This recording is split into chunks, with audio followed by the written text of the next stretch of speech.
Kalau memang Islam agama yang paling benar, kenapa orang Kristen berdoa dikabulkan, orang Hindu berdoa dikabulkan, orang Buddha berdoa dikabulkan? Jadi yang mana nih yang benar gitu loh? Oke. Yang namanya Tuhan itu, alam semesta ini kecil baginya.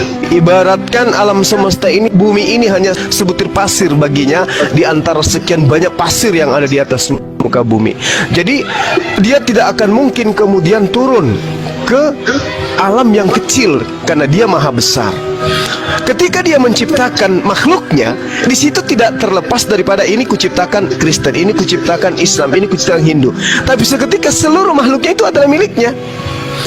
Nah, alam semesta ini, dunia ini diciptakan oleh Allah dengan seabrek aturan mainnya, diciptakanlah manusia. Maka Allah itu maha pemalu. Tuhan itu maha pemalu. Ketika Tuhan mengatakan, aku yang berkuasa, aku yang maha berkehendak, aku yang mengatur, aku yang mencukupkan, aku yang memberi rezeki, aku yang memberikan kehidupan, aku yang memberikan kesehatan, aku Allahus Samad, tempat tergantungnya seluruh makhluk. Terlepas dia Kristen, Hindu, terlepas dia menyembah aku atau ingkar kepada aku, sebagai Tuhan adalah menyediakan apa yang mereka butuhkan. Itu baru namanya Tuhan.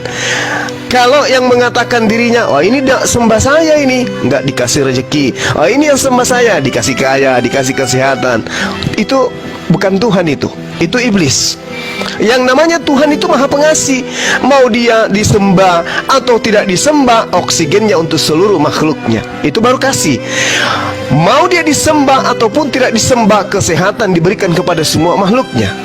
Mau dia disembah ataupun tidak disembah, Tuhan memberikan usia, umur, kesempatan kepada seluruh makhluknya. Tuhan tidak pilih kasih, tetapi ada konsekuensi yang harus dipertanggungjawabkan oleh makhluknya. Wahai umatku, wahai makhlukku, betapapun dosa yang engkau lakukan, ketika engkau bertobat kembali kepadaku, maka aku akan mengampuni segala dosa-dosamu. Tuhan memberikan kita umur, pikiran, akal sehat untuk kembali kepada Dia. Jadi kalau Anda berpatokan bahwa Tuhan yang benar adalah Tuhannya Kristen, karena setiap orang Kristen berdoa, dia selalu dikaruniai berkat, dia selalu diberikan rezeki, diberikan kesehatan. Lalu bagaimana dengan Hindu? Bagaimana dengan ateis? Berarti Tuhan-Tuhan mereka juga benar dong? Berarti Tuhan itu banyak dong? Masing-masing agama punya Tuhan? Tidak. Tuhan itu maha kasih di dalam Islam. Mau dia disembah oleh si fulan, tidak disembah oleh si fulan, tetap dikasih. Wahai hambaku, kapanlah engkau bisa kembali kepadaku? Kenapalah engkau semakin jauh kepadaku? Kenapa engkau menyembah selain daripadaku? Tapi meskipun demikian, apa yang kamu minta akan kukasih. Cuman kelak di yaumil hisab, Maaf, ada dalilnya gak di percakapan abang yang itu tadi? iya, Al-Quran mengatakan kebenaran itu sudah datang. Kebenaran itu sudah datang dari Tuhan, dari Allah. Siapa yang mau kafir silakan kafir, siapa yang mau beriman silakan beriman. Itu ada bang dalam Al-Quran. Ya, jelas itu. Al-Kahfi ayat 29. Wa qulil haqqu mir rabbikum faman syaa'a falyu'min wa man syaa'a falyakfur. Inna a'tadna liz-zalimina nara ahasabihim suradiquha. Jadi gini, katakanlah kepada mereka, wahai Nabi Muhammad, katakan kepada manusia, kebenaran itu telah datang dari Allah, dari Tuhanmu. Maka barang siapa yang ingin beriman, silakan dia beriman.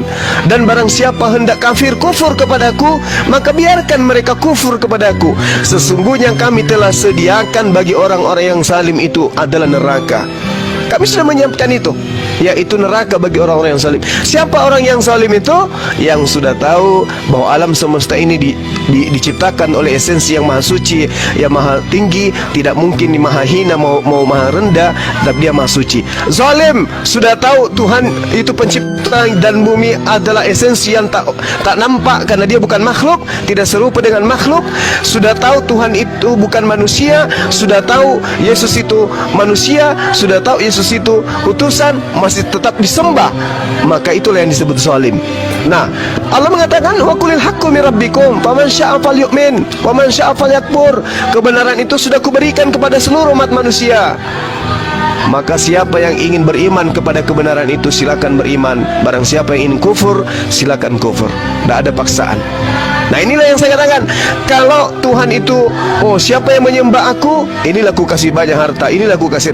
Yang tidak menyembah aku, ku buat dia miskin. Lah orang tahu dong berarti, wih kita masuk Islam. dong. Kenapa? Di Islam apapun diminta pasti dikasih. Di Islam apapun penyakitnya pasti sembuh. Di Islam tidak ada orang yang pendek umur. Di Islam tidak ada orang yang sial. Berarti Tuhan yang benar. Ayo masuk semua ke Islam. Lalu apa fungsinya kemudian ujian itu diberikan oleh Allah? Jadi Allah itu tidak memandang itu. Mau dia Kristen, mau dia Hindu, mau dia ateis, semua dikasih. Silakan Anda berjalan di atas muka bumiku, silakan Anda berjalan di atas tanahku. Tetapi ingat, suatu hari nanti engkau akan kembali kepada aku mempertanggungjawabkan apa yang pernah kamu lakukan di atas muka bumi. Dan apakah kebenaran itu belum sampai kepadamu? Apakah Bang Sumo belum pernah menyampaikan kepadamu bahwa yang disembah oleh para nabi adalah esensi yang maha suci lagi maha tinggi? Lantas kenapa kamu justru menyembah manusia yang kuutus sebagai juru selamat? Bukankah dia mengatakan, tidak ada yang sampai kepada Bapa kalau tidak melalui aku? Berarti aku tujuannya. Dia hanya penyampai firman. Dia hanya jalan menuju kepada aku. Kenapa kau menyembah jalan?